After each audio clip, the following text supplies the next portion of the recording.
जबलपुर की यह तस्वीर सिर्फ माँ की ममता की पराकाष्ठा की तस्वीर नहीं है। यह सिर्फ एक हादसे की तस्वीर नहीं है। यह उस पल की पूरी कहानी है जहाँ पर ममता और सिस्टम आमने-सामने खड़े थे और उनके सामने इंसानियत की हार हो गई। इस तस्वीर में एक तरफ वो माँ है जिसने आखिरी सांस तक अपने बच्चे को अपने सीने से लगाकर रखा। दूसरी तरफ अनगिनत लापरवाहियाँ हैं और उनके सामने इंसानियत की हार हो जाती है। इस तस्वीर में एक तरफ वो माँ है जिसने आखिरी सांस तक अपने बच्चे को अपने सीने से लगाकर रखा। दूसरी तरफ अनगिनत लापरवाहियाँ जिन्होंने सुरक्षित सफ़र को मौत का सफ़र में तब्दील कर दिया। यह माँ की तस्वीर फ़िलहाल देश दुनिया में लोगों की आँखें नम कर रही है क्योंकि इस तस्वीर में माँ की आँखें बंद हैं, उसकी साँसें थमी हुई हैं। लेकिन अगर तस्वीर गौर से देखिए तो उसने अपने बच्चे को अपनी बाहों में जकड़ कर रखा है।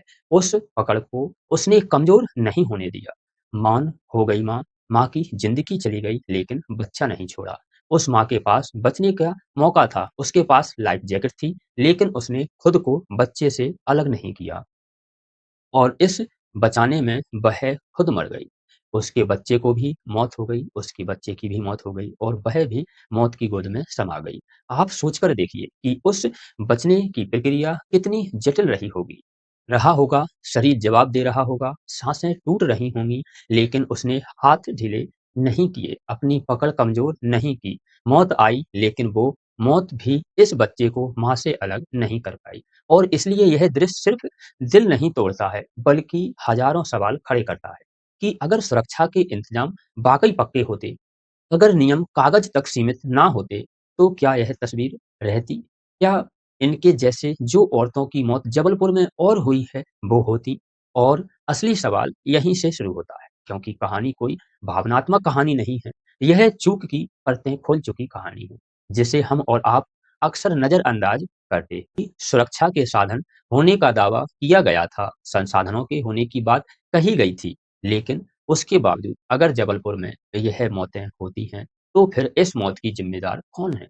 क्या यह बदकिस्मती थी या फिर लंबे समय से आ रही लापरवाहियों का नतीजा था? नाव पर सवार लोगों की संख्या से लेकर यहाँ तक बचने वाले उपकरणों की गुणवत्ता तक अनगिनत ऐसे सवाल हैं, जिनको लेकर अगर आप सवाल नहीं पूछे जाएँगे, तो शायद अगली बार यह कहानी हम में से किसी के साथ हो सकती है। और इसलिए आज इस वीडियो में जबलपुर के बरगी डैम के उस रूह कँपा देने वाले हादसे की हम गहराइयों में उतरेंगे, जिसने देश को झंझोर रखा है।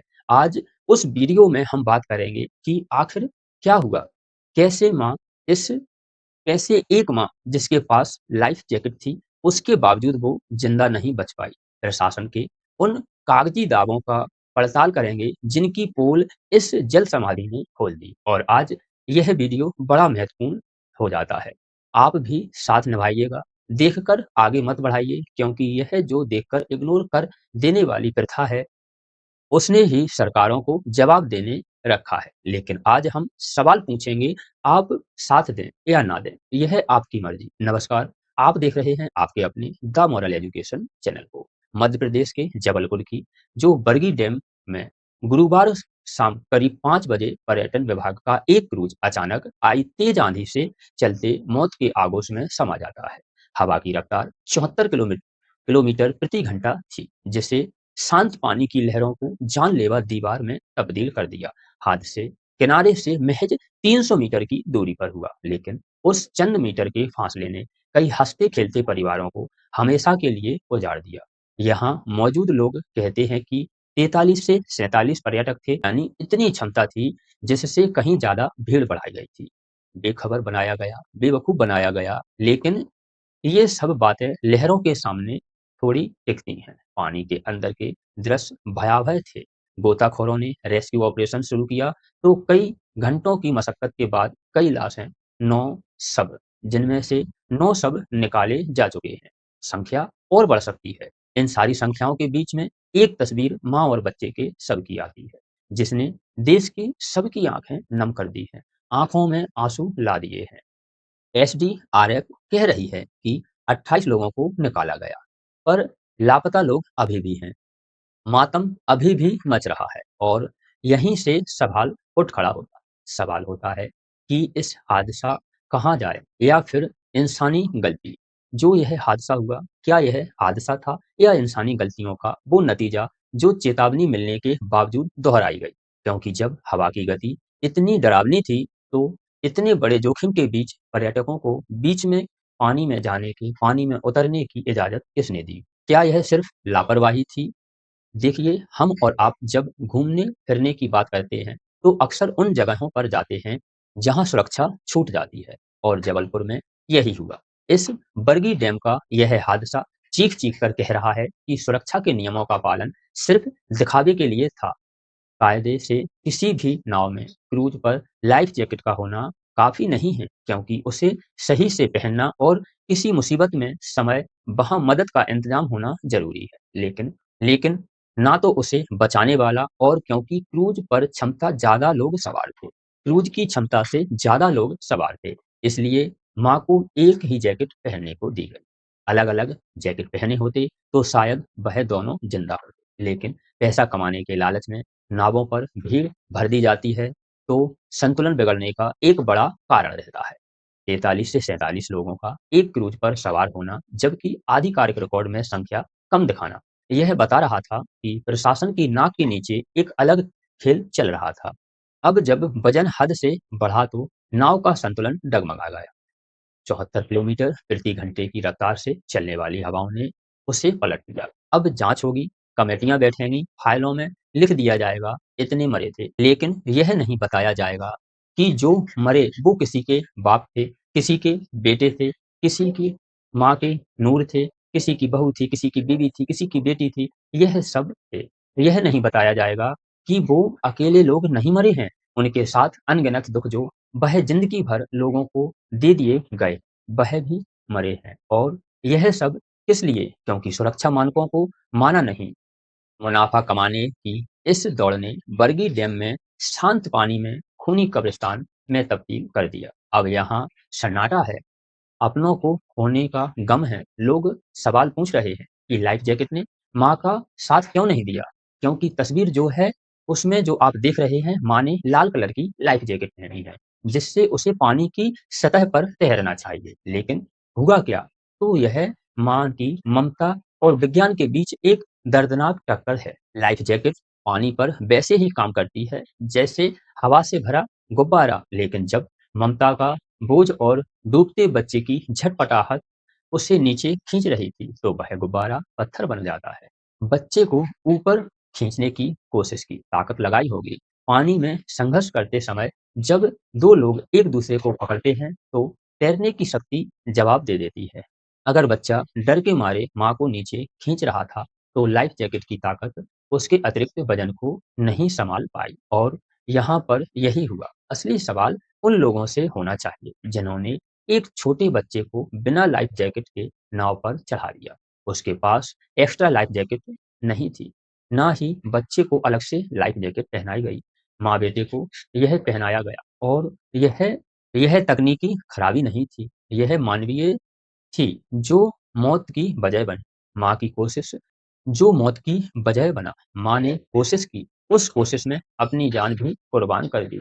लेकिन अगर यह उपकरण होते, तो वो दोनों आज जिंदा होते। अक्सर देखा जाता है कि पुराने सर्टिफिकेट सारे नाव चलते, जो वैसे समय जो जानलेवा हो सकते हैं। माँ के मामले में सुरक्षा का यह लाल कवच एक बेबस ममता के आगे नाकाम साबित हुआ, क्योंकि ममता का प्यार विज्ञान के नियमों पर भारी नहीं पड़ पाया।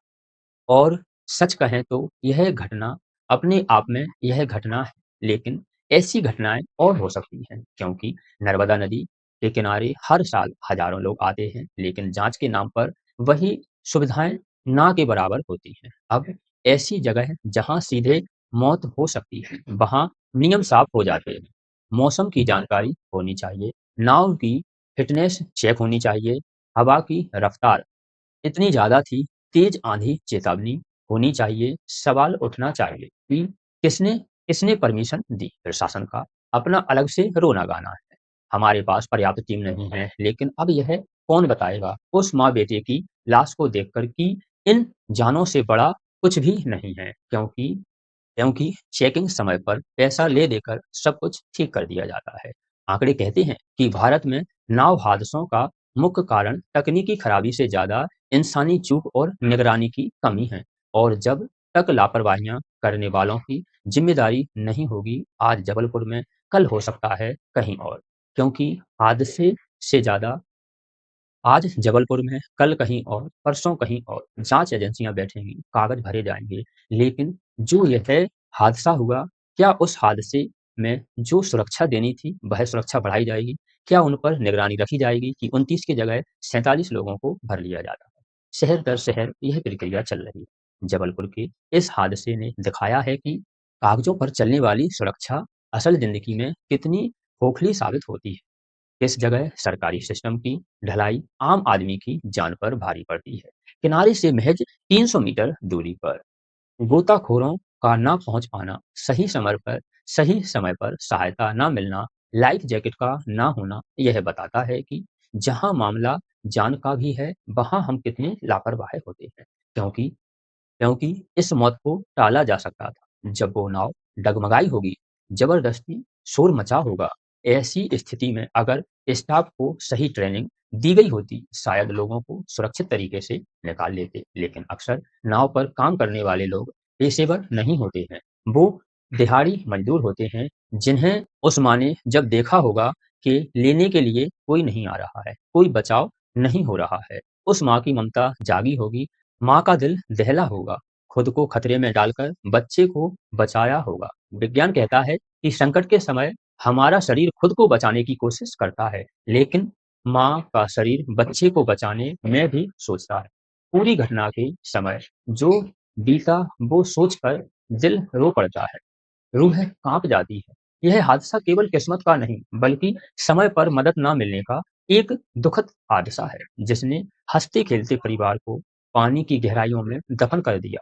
अगर लाइफ गार्ड की बोट पास में खड़ी होती, लाइफ जैकेट अलग से होती और सुरक्षा के सभी इंतजाम होते, तो शायद आज माँ और बच्चे दोनों जिंदा होते। माँ की गोद में बच्चा खेल रहा होता, लेकिन अपनी बेजान बाहों में जकड़े हुए पानी की सतह पर तैरती हुई लाश के तौर पर है। आखिर मौसम की खराबी या रेस्क्यू की कमी या लापरवाही का नतीजा, इस सब घटना का जिम्मेदार कौन है? जबलपुर की घटना इसलिए हमारी नज़र में सिर्फ एक एक्सीडेंट नहीं है, यह हमारे सिस्टम का हाल है। माँ और बच्चे आज नहीं रहे, लेकिन उनकी यह तस्वीर हमारे ऊपर एक सवाल छोड़ जाती है। माँ ने अपना धर्म निभाया, लेकिन प्रशासन, सुरक्षा की जिम्मेदारी निभाने वाले लोग फेल हो गए। लाइफ जैकेट पहनकर डूब जाना यह बताता है कि जैकेट देना काफी नहीं है, पूरी व्यवस्था का सहयोग होना काफी है। यह कहानी उस माँ की जीत की है, जिसने आखिरी दम तक हार नहीं मानी। वह साबित किया कि माँ का प्यार दुनिया की हर ताकत के सामने खड़ा है। लेकिन यह समाज हार गई, सिस्टम हार गया कि हम उन्हें नहीं बचा पाए। सवाल यह है कि क्या यह बलिदान व्यर्थ जाएगा? क्या ऐसे नियम खड़े होंगे, सही जांच होगी, दोषियों को सजा मिलेगी? जो जो मिसाल बन जाए, वो माँ जो मरकर भी अपने बच्चे को सीने से लगाए रही, वो आज पूछ रही है कि क्या हम अभी भी नहीं बदलेंगे? अगली बार जब आप किसी क्रूज पर चढ़ें और आपको लाइफ जैकेट ना मिले, तो उस माँ की बेजान बाहों को याद कर लीजिएगा। शायद एक सवाल आपकी जिंदगी जाने से बचा सकता है। शायद एक सवाल आपकी जान बचा सकता है। ईश्वर उस और माँ और बेटे को शांति दे, उनकी आत्मा को शांति दे। उसके परिवार को असहनीय दुःख सहने की हिम्मत दे। लेकिन सच्ची श्रद्धांजलि यही होगी कि ऐसी घटनाओं से सीख लिया जाए और आने वाली पीढ़ियों के लिए यह सुरक्षित माहौल तैयार किया जाए, जहाँ माँ को अपनी जान ना गँवाना पड़े। आप भी थोड़े जागरूक बनें, प्रशासन से पूछें कि गलती किसकी? क्या प्रशासन की लापरवाही रही या फिर लाइफ जैकेट ना देना लापरवाही रही? यह जो पूरी प्रक्रिया है, इसमें ज़िम्मेदारी किसकी है? आप कमेंट बॉक्स में अवश्य बताएँ कि यह पूरी प्रक्रिया में किसकी गलती रही। अगली बार यदि आप कहीं जाते हैं, तो आप अपनी सुरक्षा स्वयं रखें, सुरक्षित रहें और हँसते-खेलते रहें। यह हादसे अगली बार ना दोहराए जाएँ, इसके लिए आप सजग रहें और